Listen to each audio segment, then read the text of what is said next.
Hello movie lovers, स्वागत है आपका वाइपर एक्सप्लेन चैनल पर। और आज हम देखेंगे मासेकर सीरीज का अगला पार्ट। 2017 में रिलीज हुई फिल्म लेदरफेस। अब वैसे तो ये मूवी इस सीरीज की 8वीं फिल्म है, लेकिन अगर क्रोनोलॉजिकली देखा जाए तो ये इस फ्रेंचाइजी की पहली फिल्म है। जी हाँ, ये मूवी 1974 में रिलीज हुई ओरिजिनल टेक्सास चेनसो मासेकर की प्रीक्वल है। मतलब इसमें हमें ओरिजिनल लेदरफेस और उसकी सॉयर फैमिली की आदमी भी था जिसे इन्होंने बांध कर रखा हुआ था, और बर्ना के हिसाब से ये इनके पिग चुराने आया था। जेड को उसके जन्मदिन पर एक चेनसो गिफ्ट की जाती है। बर्ना चाहती थी कि जेड इस चेनसो से इस आदमी को मार दे। ड्रेटन चेनसो स्टार्ट कर जेड के हाथ में दे देता है और सभी मेंबर्स उसके लिए चीयर कर रहे थे। लेकिन क्योंकि अभी जेड छोटा और मासूम है तो उसे ये करना अच्छा नहीं लग रहा था, और ये जेड का पहला मर्डर था, तो वो ये नहीं कर पाता, जिससे उसकी फैमिली काफी डिसअपॉइंट होती है। क्या गुंडा बनेगा रे तू?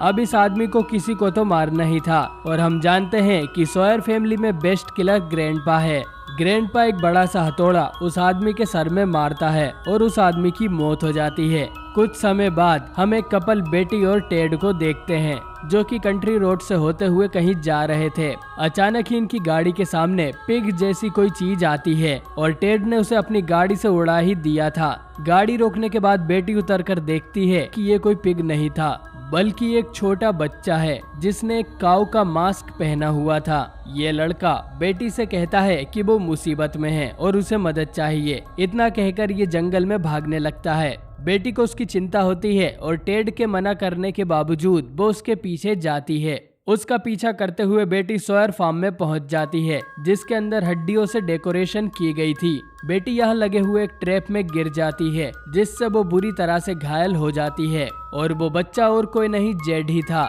जो कि अपनी फैमिली के कहने पर ये सब कर रहा था। ड्रेटन के इशारा करने पर नवीन से कार इंजन बेटी पर गिरा देता है और उसकी दर्दनाक मौत हो जाती है। कुछ देर बाद यहाँ पुलिस आ जाती है जिन्हें टेड ने बुलाया था। बेटी कोई आम लड़की नहीं थी बल्कि शेरिफ हार्टमैन की डॉटर थी। हार्टमैन अपनी बेटी के मर्डर से बहुत गुस्सा था, लेकिन उसके पास सॉयर्स के खिलाफ कोई सबूत नहीं था, इसीलिए वो ड्रेटन को अरेस्ट नहीं कर पा रहा था। लेकिन अपनी पावर का फायदा उठाते हुए हार्टमैन जेड को कस्टडी में ले लेता है और उसे गॉर्मन हाउस मेंटल इंस्टीट्यूट में डलवा देता है ताकि उसकी क्रिमिनल फैमिली का असर उस पर ना हो। और अपनी बेटी की मौत का बदला वो बर्ना का बेटा उससे छीन कर लेता है। वो बर्ना से वादा करता है कि उसका बेटा अब उसे कभी नहीं मिलेगा। इसके बाद कहानी जाती है 10 साल आगे। हम गोल्डन हाउस को देखते हैं जिसमें ऐसे बच्चों को रखा जाता है जो कि क्रिमिनल फैमिली से बिलोंग करते हो। नर्स लिजी का यहाँ आज पहला दिन होता है और उसे बताया जाता है कि बच्चों को उनकी डेंजरस फैमिली से बचाने के लिए इनके नाम बदल दिए गए हैं। लिजी यहाँ के मरीजों से घुलने मिलने की कोशिश करती है और एक बर्ड नाम के लड़के के पास जाकर बैठती है, लेकिन बर्ड उसकी बातों पर कोई जवाब नहीं दे रहा था। तभी जैक्सन नाम का एक हैंडसम लड़का लिजी को बताता है कि बर्ड हमेशा चुप ही रहता है। इससे हमें साफ पता चल रहा था कि जेड यानी कि लेदरफेस और कोई नहीं बल्कि बर्ड है, और जैक्सन और बर्ड काफी अच्छे दोस्त हैं। तभी लिजी आइक नाम के एक शैतान लड़के को देखती है जो कि किसी को परेशान कर रहा था। लिजी उसे रोकने की कोशिश करती है लेकिन वो उसे ही छेड़ने लगता है। ये देख बर्ड गुस्सा हो जाता है और आइक को उससे दूर कर देता है। काय को छेड़ता रे बाबा पराई औरत को तू? इसके बाद लिजी को बाथरूम में एक और शैतान लड़की क्लेरिस मिलती है जो एक दूसरी लड़की को जबरदस्ती जिंदा चूहा खिला रही थी। कैसे कैसे लोग रहते हैं यार यहाँ पर। थोड़ी देर बाद डॉक्टर लेंग आइक और बर्ड को थेरेपी के लिए ले जाने आते हैं क्योंकि वो दोनों लड़ाई कर रहे थे। लिजी बताती है कि बर्ड ने कुछ नहीं किया, वो तो बस उसे प्रोटेक्ट कर रहा था। इस पर डॉक्टर लेंग कहता है कि बर्ड बहुत डेंजरस है, उसने अपने पिछले फोस्टर फैमिली के एक मेंबर को मार मार के कोमा में पहुंचा दिया था, सिर्फ इसलिए कि उन्होंने बर्ड का डॉग उससे छीन लिया था। डॉक्टर के जाने के बाद जैक्सन लिजी को बताता है कि थेरेपी के नाम पर यहाँ बस उन लोगों को टॉर्चर किया जाता है और आज रात ये लोग बर्ड को टॉर्चर करेंगे। वो चाहता था कि लिजी इस बारे में कुछ करे। दूसरी तरफ डॉक्टर लेंग से वर्ना मिलने आती है। वो अपने लॉयर बेरी को भी साथ लेकर आई थी और वो जेड से मिलना चाहती थी। वर्ना अब सॉयर से कार्सन हो चुकी है। उसने काफी अमीर आदमी से शादी कर ली और उसके पैसे और पावर का यूज कर वो कोर्ट ऑर्डर लेकर आई है जिसमें लिखा था कि वो जेड से मिल सकती है। डॉक्टर लेंग कहते हैं कि यहाँ सभी बच्चों के नाम बदल दिए गए थे, तो उसे पता ही नहीं है कि जेड कौन है, और ये पता करने के लिए वर्ना को एक दूसरा कोर्ट ऑर्डर लेकर आना होगा, जिसे हासिल करने में वर्ना को और 3-4 महीने लगने वाले थे। डॉक्टर लेंग ये सब जानबूझकर कर रहा था, क्योंकि वो इन बच्चों को उनकी फैमिलीज की तरह क्रिमिनल ही मानता था। इधर लिजी छुपकर देखती है कि बड को इलेक्ट्रिक शॉक दिए जा रहे थे। बर्ना किसी भी कीमत पर अपने बेटे को ले जाने आई थी, तो वो एक नर्स को पीटकर उससे कीज चुरा लेती है और पेशेंट वाले एरिया को खोल देती है, जिससे सारे पागल इधर उधर भागने लगते हैं। डॉक्टर लेंग वर्ना को बाहर निकलवा देता है, लेकिन अब काफी देर हो चुकी थी। इधर बड भी अपने आप को छुड़ाकर गार्ड्स पर हमला कर देता है और उनके सर फोड़कर दोनों को ही मार देता है। आइक बड से रिक्वेस्ट करता है कि वो उसे भी आजाद कर दे, और बड मान जाता है। इसके बाद बड डॉक्टर लेंग के पास जाता है, जो कि उसके मुंह पर डंडे से मारता है। इससे बड को और गुस्सा आ जाता है और वो डॉक्टर लेंग का सर विंडो पर पीटने लगता है, और कांच घुसने से डॉक्टर लेंग की भी मौत हो जाती है। चारों तरफ अफरा तफरी मची हुई थी और सारे हॉस्पिटल के स्टाफ की जान खतरे में आ गई थी।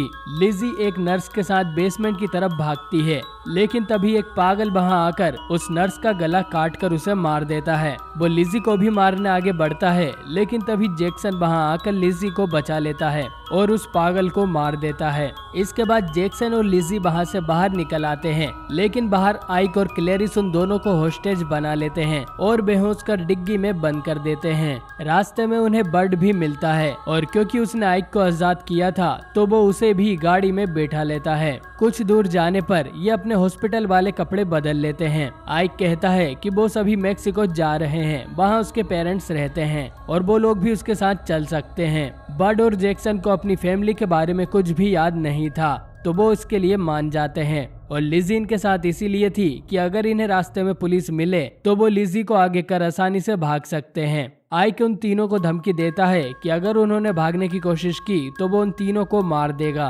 इधर शेरिफ हार्टमैन पूरी पुलिस फोर्स को इनके पीछे लगा देता है। उसे पता था कि बर्ना का बेटा भी इसी ग्रुप के साथ भागा है। वो डेप्यूटी सोरेल से कहता है कि वो उन बच्चों को देखते ही गोली मार दे, जबकि ये इलीगल था। इधर बर्ना तक भी ये खबर किसी तरह पहुँच काफी बेइज्जती करता है, क्योंकि नजर रखने का काम उसका था। वो बर्ड को यहाँ से चले जाने को भी कहता है, जिससे बर्ड को काफी बुरा लगता है और कुछ देर बाद वो आइक पर हमला कर देता है। वो उसे घसीटकर एक नुकीले पत्थर के पास ले जाता है और उससे आइक का सर कुचलकर उसे मार देता है। अगली सुबह क्लेरिस आइक को ढूंढने बाहर जाती है और मौका देख लिजी और जैक्सन भी वहां से भागने लगते हैं, लेकिन जैक्सन बर्ड को छोड़कर नहीं जाने वाला था, तो वो दोनों बर्ड को ढूंढने लगते हैं, जो कि आइक की डेड बॉडी पर सो रहा दूर भागने लगते हैं। इधर हार्टमैन के कहने पर सारे ऑफिसर ट्रेलर पर गोलियां चलाने लगते हैं, लेकिन उसके अंदर उन्हें कोई भी नहीं मिलता। इसके बाद वो बाकी लोगों को अपने डॉग्स से हंट करने लगते हैं। तीनों को पता चलता है कि पुलिस और डॉग्स उनके काफी करीब आ गए हैं।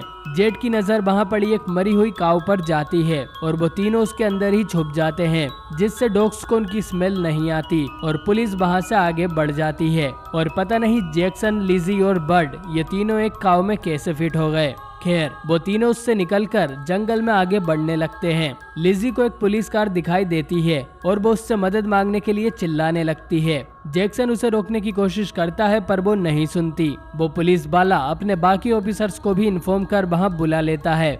बर्ड उस पुलिस वाले को रोकने जाता है और उसका गला दबाने लगता है, लेकिन वो ऑफिसर बर्ड के सर में गोली मार देता है और बर्ड की मौत हो जाती है। अपने दोस्त की मौत देखकर जैक्सन बहुत गुस्सा हो जाता है और उस ऑफिसर को पीट पीट कर उसकी जान ले लेता है। लिजी अकेली वहां से भागने की कोशिश करती है, लेकिन जैक्सन भी उसकी कार में बैठ जाता है। जैक्सन लिजी पर चिल्लाता है कि वो भी बाकी लोगों जैसे झूठी है और उसकी वजह से ही बर्ड मारा गया। जैक्सन मेंटली अनस्टेबल होता जा रहा था। तभी हार्टमैन भी इनका पीछा करने लगता है और इन पर अंधाधुंध फायरिंग शुरू कर देता है। एक गोली सीधा जैक्सन के मुंह पर लगती है, जिससे उसका चेहरा खराब हो जाता है। एक दूसरी गोली लिजी के हाथ पर लगती है और उनकी कार का एक्सीडेंट हो जाता है। लिजी की आंख खुलती है तो वो हार्टमैन की गाड़ी में थी। वो पुलिस रेडियो पर डेप्यूटी सोरेल को बता देती है कि वो एक पुराने बार्न के पास हैं, लेकिन तभी हार्टमैन वहां आकर लिजी को भी उस बार्न के अंदर ले जाता है। ये वही जगह थी जहां उसकी बेटी को मारा गया था